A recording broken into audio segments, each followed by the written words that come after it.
Buenas tardes, mis hermanos.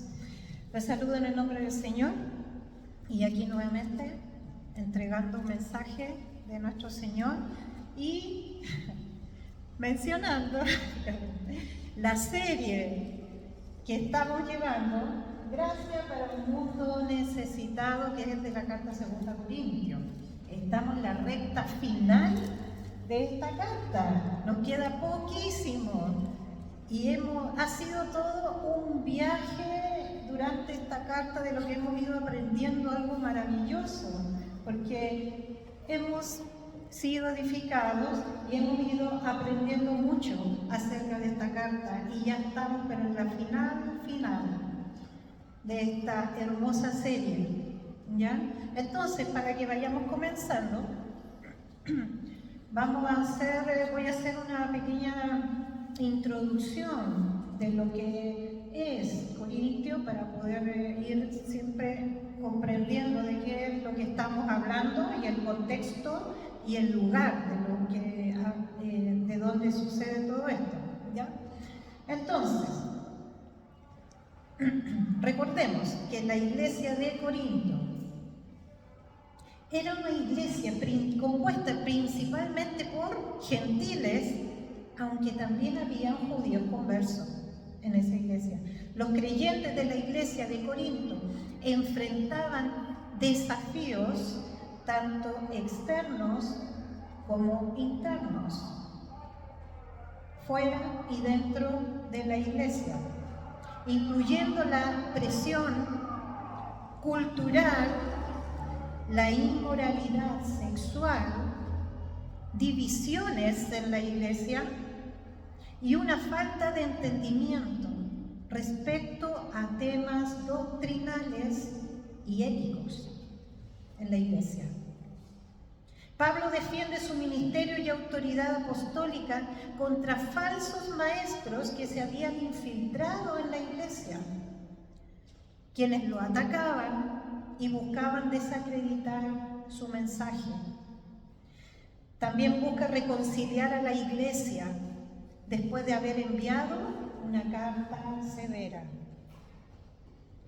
En el pasaje anterior, lo que se habló en la prédica pasada, vemos que Pablo refiere a que no se gloría en sí mismo, sino que se gloría en el Señor. Incluso habla de un aguijón, una espina en su carne, y que le fue dada para impedir que no se enaltezca. Y él dice que el Señor le dice a él, porque él le pidió 3 veces que le quitara esa dolencia, o que no especifica bien de qué trata eso, pero él le pidió 3 veces al Señor que se lo quitara. Y la respuesta del Señor fue: te basta con mi gracia, pues mi poder se perfecciona en la debilidad. Es por eso que se gloría en las debilidades y en angustia por amor a Cristo. Pablo menciona que se hizo un necio al gloriarse, pero ellos lo obligaron, porque de cierta manera sí merece ser enaltecido. Él merece mucho más que esos grandes apóstoles que están cobrando, porque habían apóstoles que estaban cobrando a los corintios. Esto es similar a lo que está pasando ahora en estos tiempos, ¿cierto?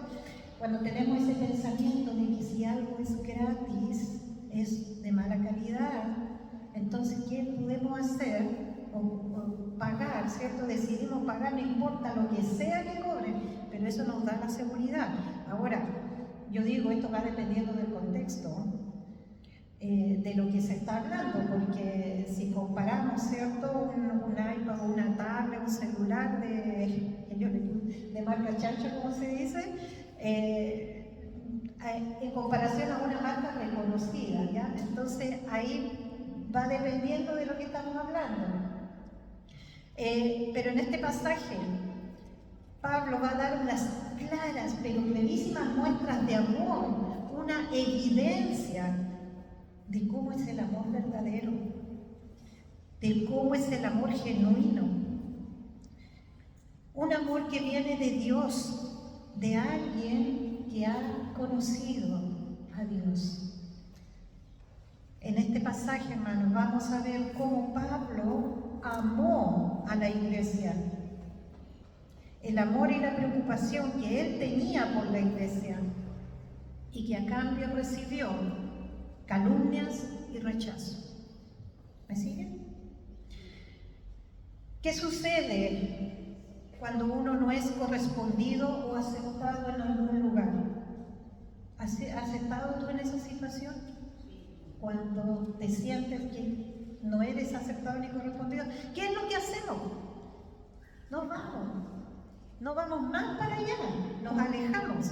Eso es la reacción inmediata que nosotros podemos hacer. Pero el apóstol Pablo, él pudo hacer eso, sí, pudo haber dicho, ya no voy más para allá, dejo esto hasta aquí. Pudo haber dejado todo pensando que ya, bueno, ellos ya estaban perdidos, así que para qué me voy a romper la cabeza con ellos, pero no lo hizo, ¿cierto? Porque ahí lo menospreciaban, y lo trataban muy mal, lo trataban mal a Pablo en esa iglesia. Entonces él hizo todo lo contrario, se quedó con ellos por amor sincero, honesto y sacrificial. Eso fue la reacción que tuvo Pablo. Ahora, bueno, siempre cuando hablamos del pasaje siempre mencionamos algo que nos vaya a guiar, una historia o algo que nos vaya a guiar para lo que viene el pasaje. Y yo cuando estaba preparando pensaba y pensaba qué cosa podría ser, no sé, una historia o algo que nos podría enganchar, ¿cierto?, con lo que es el pasaje que voy a hablar. La verdad que pueden haber muchas cosas, pero no se me venía nada a la mente. Solo se me vino una cosa, que si estamos hablando de un amor sacrificial, si estamos hablando de un amor genuino, a cambio de nada, solo se me vino a la mente Jesucristo. Porque no es una historia que está dentro de un libro, es un hecho real. Por lo tanto, ese hecho real, yo lo pongo para que nos vaya guiando en cómo Pablo reaccionó, cómo Pablo hizo lo que hizo a medida que vamos viendo este pasaje. Jesucristo, que entregó todo por nosotros y nosotros no merecíamos nada, pero Él lo dio por muerte de cruz. Entonces, les voy a dar una pregunta. ¿Estás amando sacrificialmente a tu prójimo y a la iglesia como Cristo lo hizo? ¿Estás amando sacrificialmente a tu prójimo y a la iglesia como Cristo lo hizo? Para reflexionar, vamos a orar para entregar al Señor este mensaje que viene. Oremos. Padre amado, alabado sea tu nombre, Señor. La gloria es solo para ti, Padre bendito. Te doy gracias, Señor, porque tu palabra, Señor, es eterna, porque tu palabra, Señor, es viva, porque tu palabra, Señor, llega hasta lo más dentro de los huesos, Señor. Permite, Padre, que nuestros oídos se abran en entendimiento, poder comprender, Señor, lo que tú nos vas a hablar a través de este mensaje, Señor. Te alabo, Padre bendito. Te pido, Señor, que podamos salir edificados con esta palabra, Señor, que vamos a escuchar tu palabra, Señor, lo que tú nos dices. Grande y poderoso eres, Señor. Por Cristo Jesús. Amén. Amén. Entonces, mis hermanos, esta carta trata de la edificación de la iglesia y su santificación. Los versículos 14 y 15, los que van siguiendo, son de verdad de lo más emocionante que hay, el verso 14 y el verso 15. ¿Por qué? Porque expresan la medida del corazón del apóstol, ¿ya? La grandeza del corazón del apóstol. Entonces aquí vemos una preocupación, la preocupación de Pablo con amor sacrificial. Vamos a leer el verso 14. Dice: miren que por tercera vez estoy listo para visitarlos y no les seré una carga, pues no me interesa lo que ustedes tienen, sino lo que ustedes son. Después de todo, no son los hijos los que deben ahorrar para los padres, sino los padres para los hijos. Por tercera vez los visitaré, dice Pablo. La primera visita, para tener una idea, fue cuando fundó la iglesia en Corinto. La segunda no está registrada en los textos bíblicos, pero se conoce como la visita dolorosa. Él la hace tratando de resolver los problemas. Pero era una visita que fue muy rápida porque lo trataron mal, lo humillaron, tuvo que salir de ahí. Luego le envía una carta severa. Luego los corintios, después de esa carta severa, que se perdió, los corintios se arrepienten. Y ahí es cuando Tito va a Pablo en una visita y le dice que ellos se arrepintieron. Posiblemente esta carta severa, ¿cierto? Entonces Pablo, ¿qué es lo que hace? Se alegra. Entonces escribe la carta de 2 Corintios y le dice que hará una tercera visita, que es la que está anunciando ahora. Y les dice que, nuevamente dice, que no les va a cobrar, que no va a ser una carga, no va a ser una carga, porque no busca lo que tienen, sino que él busca a ellos mismos. A Pablo no le satisface el dinero, ni de los corintios, ni de nadie. El apóstol solamente le importa a ellos.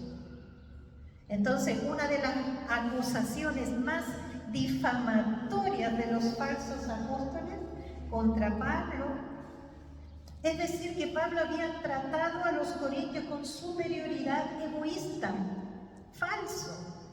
Eso es lo que estaban diciendo, ¿cierto? Los falsos apóstoles que estaban ahí. Pero Pablo había ministrado en Corintios tal como lo había hecho en otras iglesias. Lo había hecho de esa misma manera. En lo único que trató diferente a los corintios es que no les fue una carga para ellos. Lo único que no recibieron de él fue una factura. Aunque sí tenían todo el derecho a ese sostenimiento. Claro que tenía derecho. Él fundó la iglesia. Pero escogió no aceptarlo, prefiriendo así diferenciarse de los falsos apóstoles amantes del dinero. Estos apóstoles tomaban todo lo que podían de los corintios y odiaban a Pablo porque los hacía parecer malos a ellos. Pablo hacía que ellos fueran malos, entonces para salvar su reputación intentaban darle otro sentido al desinterés económico de Pablo. Por ejemplo, argumentaban que Pablo rechazó el dinero de los corintios porque Pablo sabía que su ministerio no valía nada. Estos eran argumentos que decían ellos. Otro argumento que más siniestro era que Pablo no quería recibir el dinero de los corintios simplemente porque no los amaba y no quería quedar obligado a ellos por causa de que estaba recibiendo un dinero. ¿Ya? El amor pastoral y desinteresado de Pablo por los corintios significaba que no buscaba lo que le pertenecía a ellos, sino que buscaba a ellos, su corazón. No quería su dinero, quería sus corazones, quería sus vidas para el reino de Dios y que vivieran en obediencia justa a la palabra, para la gloria de Dios. Y aquí vemos que Pablo usó una analogía del cuidado de los padres por los hijos, ¿cierto? Para Pablo, los corintios eran sus hijos espirituales y estaba dispuesto a sacrificarse por ellos. Siguió el ejemplo del Señor Jesucristo, quien dijo en Marcos 10:45, porque ni aun el Hijo del Hombre vino para que le sirvan, sino para servir y para dar su vida en rescate por muchos, palabra del Señor. Tristemente los corintios respondieron inversamente al amor sacrificial de Pablo. Por eso dijo, aunque amando más, sea amado menos. Ese amor de un padre o madre hacia un hijo es un amor sacrificial. Los padres hacemos todo por nuestros hijos, ¿cierto? Cuando ha pasado una situación, algunos padres han dejado de comer por darle a sus hijos. Cuando dicen, no, yo escuchaba, y era historia, mamá, ¿por qué tú no comes? No, hijo, no tengo hambre, cómeselo nomás. Hemos escuchado eso, ¿cierto? Ese es un amor sacrificial hacia el hijo. Al contrario de los falsos apóstoles que recibían pago a cambio, Pablo le dice, no son los hijos que deben atesorar para los padres, sino los padres para los hijos. ¿Se entiende esa frase? Pablo, padre, los corintios, hijo. Y él como padre espiritual de ellos no le iba a cobrar por el ministerio. Imagínense ustedes a un padre, una madre, cobrándole el desayuno a su hijo. O sea, bueno, los que tienen hijos pequeños podrán pensar que es absurdo. Claro que es absurdo. Bueno, ahora si hay casos de hijos que son más, bueno, dependiendo de la situación también, ya, pero bueno.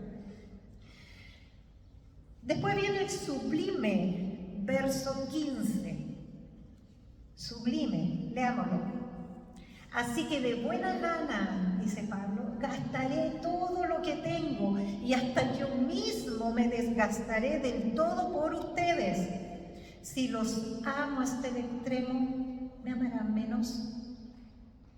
Entonces, como un buen padre, Pablo estaba dispuesto a gastar lo necesario y desgastarse a sí mismo, su salud, sus fuerzas, etc., con tal de procurar a los fieles de Corinto todo lo necesario para el provecho espiritual de ellos. ¡Qué gran amor! ¡Qué gran amor de Pablo hacia esa iglesia! El apóstol Pablo los va a amar sin esperar que ellos lo amen. Él los va a amar igual. No está esperando que ya, si tú me amas, yo te amo. No, Él los va a amar igual. Entonces dice que con gusto se gastará todo lo suyo por amor de sus almas. Otro ejemplo de Jesucristo, como vemos en Filipenses 2:8, que dice, y al manifestarse como hombre, se humilló a sí mismo y se hizo obediente hasta la muerte, y muerte en cruz. Qué hermoso sacrificio. Esto es lo que Pablo vio en Cristo y es lo que espera que todo creyente guarde en su vida. Y es lo que espera Dios, que tú y yo vivamos también. Examínate y ve si estás viviendo así, si en verdad eres una persona así. Yo cuando escribía esto iba pensando, imaginándome, realmente Pablo veía con los ojos de Cristo. Realmente él veía con los ojos de Cristo y me vino esa curiosidad de pensar cómo es ver a través de los ojos de Cristo, porque no es fácil, no es fácil, porque hay algo mucho más en el fondo, algo hermoso, porque uno puede decir yo tengo amor por mi hermana, pero el día de mañana voy a estar hablando mal de ella, de cualquier cosa, o criticándole, o murmurando. Entonces, mirar a través del ojo de Cristo no es simplemente una frase bonita, es algo que va más allá y mucho más profundo. Y Pablo lo hacía. Y lo que estamos viendo ahora lo demuestra. Pablo había derramado entonces su vida por la iglesia de Corinto, trabajando con gozo y sacrificándose por ellos. Lo único que les pedía a cambio era su amor, y ellos no querían dárselo. A pesar del rechazo, él seguiría amándolos sacrificialmente. Y en estos dos versículos que leímos, 14 y 15, muestra la marca del amor, que no busca obtener, sino que busca proveer. Un amor de padre a hijo. Entonces, continuando con los versos 16 al 18, vemos aquí la preocupación de Pablo hacia su ministerio, pero con una honradez. ¿Okay? Aquí el apóstol Pablo parece salir al paso de una situación puesta por sus adversarios, más que por los corintios mismos, ya que los falsos apóstoles hablaban mal de él. Pablo se defiende de una acusación de haberse quedado con los fondos de las colectas. Según estos falsos apóstoles, ahí estaba el engaño de Pablo. Afirmaban que más bien las ofrendas terminarían en los bolsillos de él, es lo que decían. Entonces, algunos pensaban, claro, que las colectas se las dejaba, él no cobraba. Pero, ¿qué pasaba con esas ofrendas? Entonces Pablo dice esta pregunta, que está en este pasaje. ¿Acaso me aproveché de ustedes por medio de alguno de mis enviados? ¿Acaso se aprovechó Tito de ustedes? ¿No procedimos los dos con el mismo espíritu y seguimos el mismo camino? Y si fuese así, entonces tendrían que haber participado también sus compañeros de ministerio involucrados en la colecta de ofrenda, si hubiese sido realmente como lo acusaban, de quedarse con eso. Entonces sus compañeros también tendrían que haber participado en esto. Tito, a quien los corintios conocían muy bien, participaba en las colectas, junto con otros hermanos también reconocidos por esa iglesia. Por eso el apóstol dice que él no les ha explotado ni en persona ni por medio de los emisarios enviados por él. Ya antes Pablo había dicho: el Dios y Padre de nuestro Señor Jesucristo, quien es bendito por los siglos, sabe que no miento. En 2 Corintios 11:31. Todo lo que busca es la edificación del otro. Eso hace un fiel pastor. La transparencia de Pablo al defender que nunca se aprovechó de ellos mediante sus colaboradores podría sorprender con el contexto donde la corrupción es común. En los tiempos de ahora vemos corrupción en todos lados. Donde se da la oportunidad se suele aprovechar. especialmente cuando es un tema de manejo de dinero. En todas partes, es común.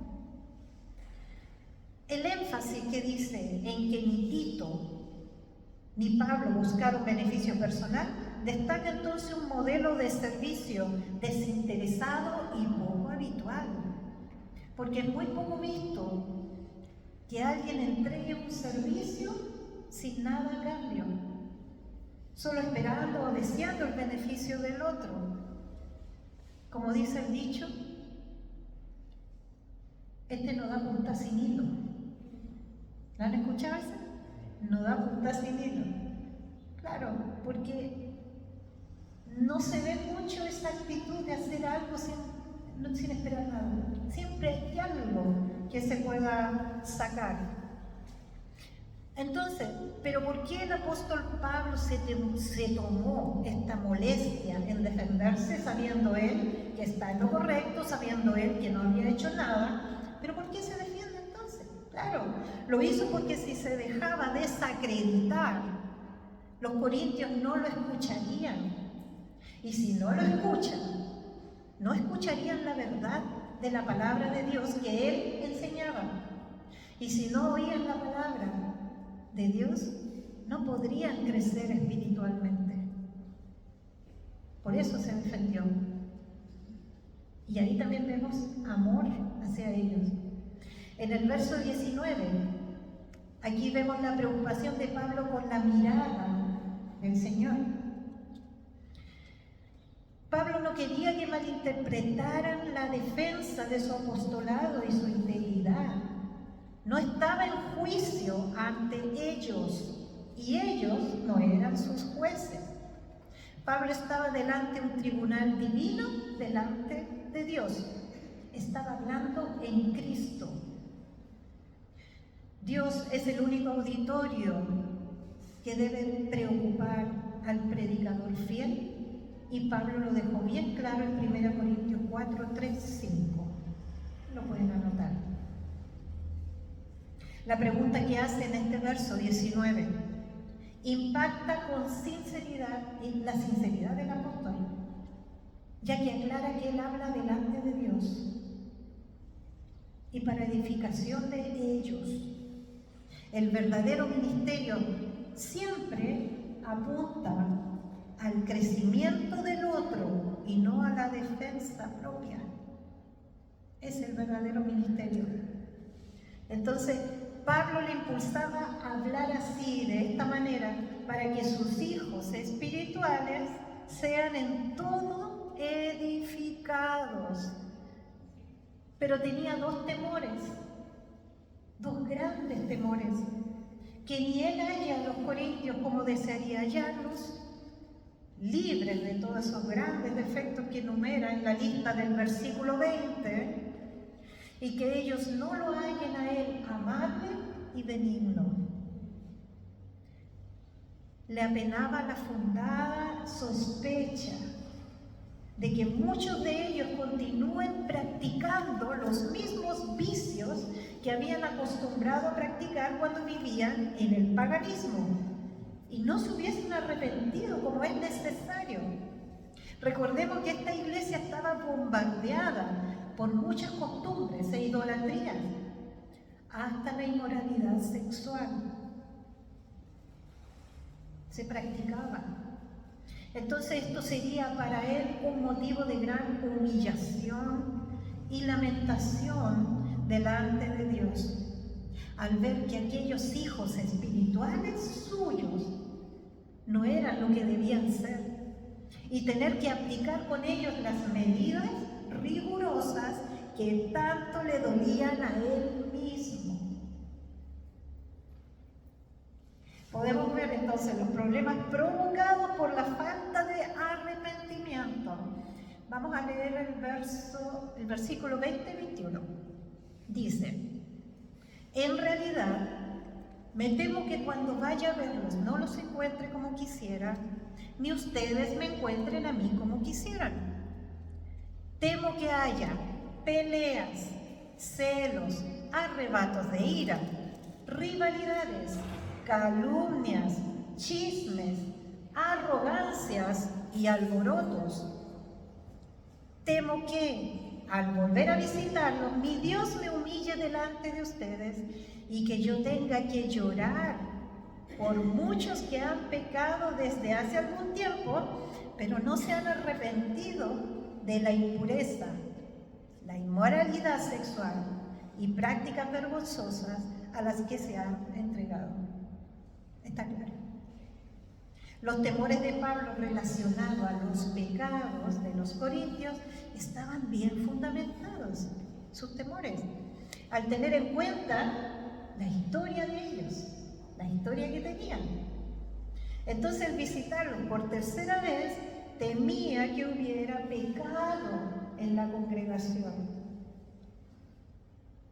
El apóstol sabía que había mucha posibilidad de encontrarlos así. Aunque la mayoría de la congregación se había arrepentido, sí, pero los falsos maestros seguían merodeando y difundiendo su herejía mortal. Estaban entre ellos. Pablo temía que cuando él llegara no hallara a los corintios como él quería. Él quería que ellos crecieran en gracia, que llegaran a ser más como Jesucristo y se arrepintieran de sus pecados. Su temor era que el crecimiento espiritual de ellos se viera obstaculizado por no arrepentirse de sus pecados. Si ese era el caso, los corintios hallarían a un Pablo que no querían. Es decir, que en lugar de una afirmación de amor, vendría con una disciplina férrea, fuerte. Como dijo en 1 Corintios 4:21, dice Pablo, ¿qué quieren? ¿Que vaya ustedes con vara o con amor y espíritu de mansedumbre? Eso les pregunta. Entonces, cuando llegara a Corintio, iba a determinar cuál era la condición espiritual de ellos, cómo lo iba a encontrar, y tomaría las decisiones correspondientes. Mientras tanto, escribiría esta carta para comenzar el proceso de erradicar de raíz la mala hierba del pecado en la iglesia. Suena fuerte, pero es la realidad. El apóstol declara que la finalidad de todo lo que viene diciendo no es una vana disculpa de su parte por todo lo que dice, sino que lamenta por ambas partes, la de él y de ellos, que haya desazones y lamentaciones cuando vuelvan a verse. Lamenta eso. Y por eso Pablo enumera algunos de los pecados para que los corintios estuvieran advertidos y que estos pecados serían los causantes de la reunión de él con ellos y esa trágica y problemática encuentro, visita con él. Pablo nombra en el verso 20 un grupo de pecados de conflictos personales que destruyen la unidad de la iglesia y que los falsos apóstoles hacían una influencia destructiva en ella.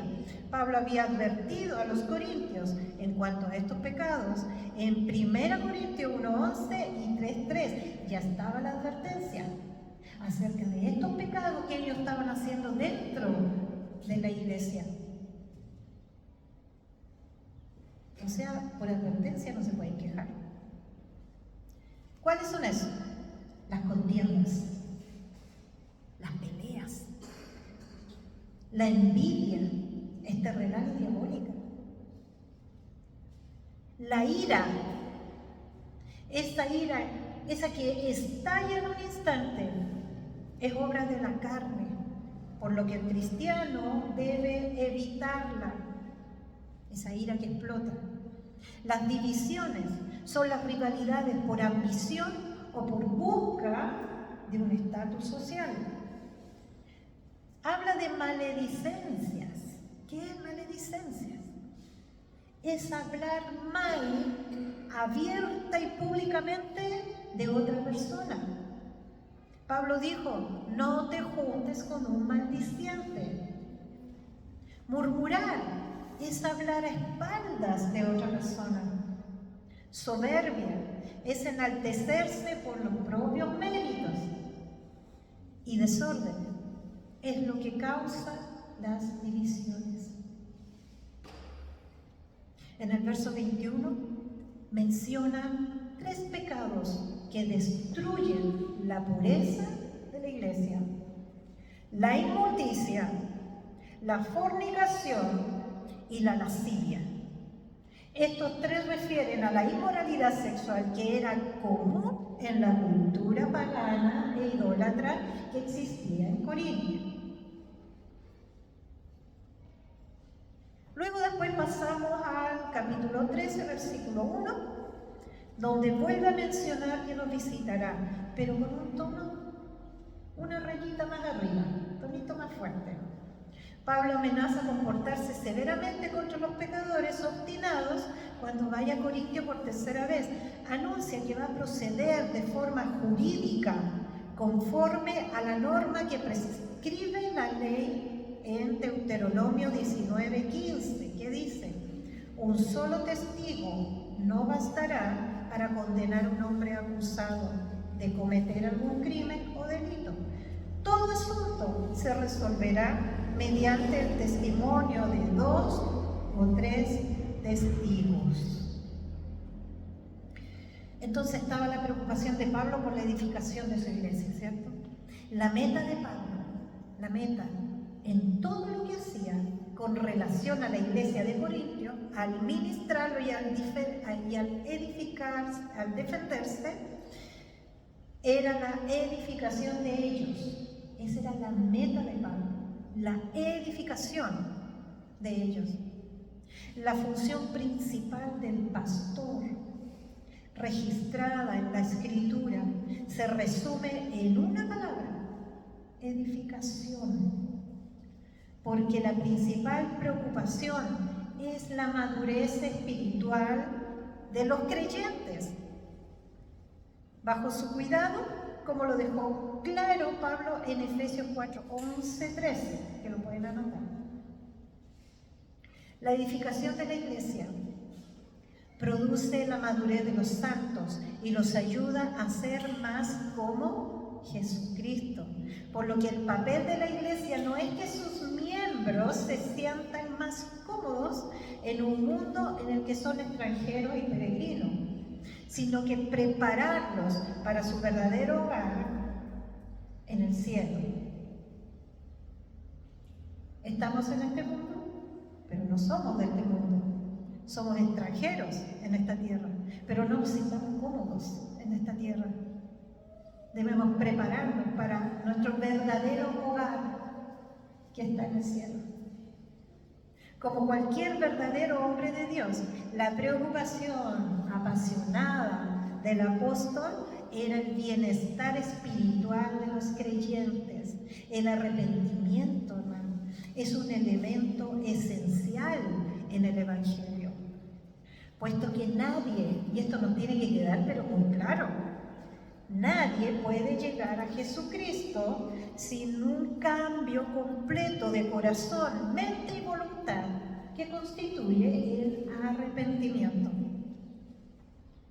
Algunos quieren eliminar quizás cualquier lazo que haya entre el arrepentimiento y el pecado, defendiéndolo tan solo como un cambio de mentalidad en cuanto a quién es Cristo. Tan solo lo ven como un sinónimo de fe que no requiere alejarse del pecado. Es decir, quieren estar bien con Dios y con el mundo, sin hacer ningún sacrificio. Pero el arrepentimiento implica apartarse del pecado, sí o sí. Isaías 55:7 nos dice que abandone el malvado su camino y el perverso sus pensamientos, que se vuelva el Señor a nuestro Dios, que es generoso para perdonar, y de Él recibirá compasión. Las Escrituras caracterizan a los incrédulos como aquellos que no se arrepintieron de sus obras. El arrepentimiento es el primer paso necesario en el proceso de santificación, porque el pecado inhibe el crecimiento espiritual. El pecado es cualquier cosa que desagrade a Dios. Y nada que lo desagrade puede contribuir al proceso de santificación. El arrepentimiento es igual que la fe. No es una conversión de una sola vez, sino una característica de vivir el cristianismo, de cómo vivir el cristianismo. Por lo tanto, el papel esencial del pastor es la preocupación de llamar a los creyentes al arrepentimiento. Tenemos entonces un dolor que es provocado por el pecado. Todo pastor sabe de manera realista que su congregación no está libre de pecado, pero su corazón anhela que se arrepientan para que su comunión con Dios pueda ser restaurada. Pablo dice que teme que cuando vuelvan, ¿cierto?, muchos de los que antes habían pecado aún no se habían arrepentido. En otras palabras, describe a quienes habían pecado en el pasado y siguieron haciéndolo en el presente. Se negaban a arrepentirse. Esto lo humillaría profundamente. Su credibilidad estaba en juego. Él es quien fundó esta iglesia. Él es su padre espiritual, y que la iglesia a la cual estaba había ministrado por casi 2 años estuviera señalada por pecados de los cuales no se habían arrepentido, le producía un dolor, una vergüenza. También esto daría pie a los que atacaban también su autenticidad, se aprovecharían de esa situación. Entonces, para un pastor, el pecado por el que su congregación no se ha arrepentido es causa de dolor, aflicción y desaliento. Y este pecado en Corintio era una fuente de gran tristeza para Pablo, al punto que dijo que lloraría por ellos. Lo dice ahí en el texto. Una lamentación proveniente de un dolor profundo. Y aquí yo quise tomar como un ejemplo las cartas de las 7 iglesias del Apocalipsis. No las voy a mencionar así todas, pero aquí el Señor llamó repetidamente al arrepentimiento y advirtió sobre las consecuencias de no hacerlo. Por ejemplo, la iglesia de Éfeso dice: recuerda, por tanto, de dónde has caído y arrepiéntete y haz las primeras obras, pues si no, vendré pronto por aquí y quitaré tu candelero de su lugar si no te hubieses arrepentido. Apocalipsis 2, 1, 7. Y así habló con las demás iglesias, la de Pérgamo, la de Tiatira, la de Sardis, la Odisea, llamándoles al arrepentimiento.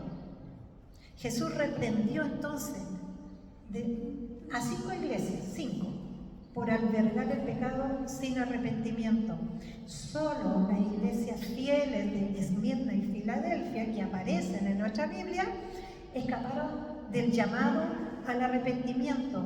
Pero, ojo, no porque sus miembros no pecaran, sino porque se arrepentían. Somos pecadores, pero gozamos de la gracia que nos da el Señor por medio de la misericordia y el arrepentimiento. No la desaprovechemos. La importancia del arrepentimiento se habla en toda la Escritura. Claro que es importante para nuestra vida con Dios. Vamos a la conclusión de todo lo que hemos hablado. Pablo nos muestra el gran amor por su iglesia, ¿sí? Un amor sacrificial, ¿sí? Que no pide nada a cambio, un amor honesto, puro y limpio, que refleja el carácter de nuestro Señor Jesucristo y a pesar de ser humillado, insultado, despreciado y menospreciado, siente amor por sus almas. Y como cualquier pastor digno de su título, tenía una apasionada preocupación para que su pueblo viviera con santidad. Tal preocupación dolorosa por la santificación de ellos fue lo que hizo que los llamara al arrepentimiento. Esa preocupación fiel por el arrepentimiento es un reflejo de la preocupación del Señor por su iglesia. Y la promesa a quienes se arrepientan es el perdón completo de Dios en su gracia. Quienes no se arrepientan enfrentarán la disciplina y el llamado al arrepentimiento en nuestras vidas es crucial para poder llegar a Dios y disfrutar de lo que nos ofrece cuando llegue nuestro momento y poder estar con Él en el reino de los cielos. Amén. Entonces les voy nuevamente a repetir la pregunta.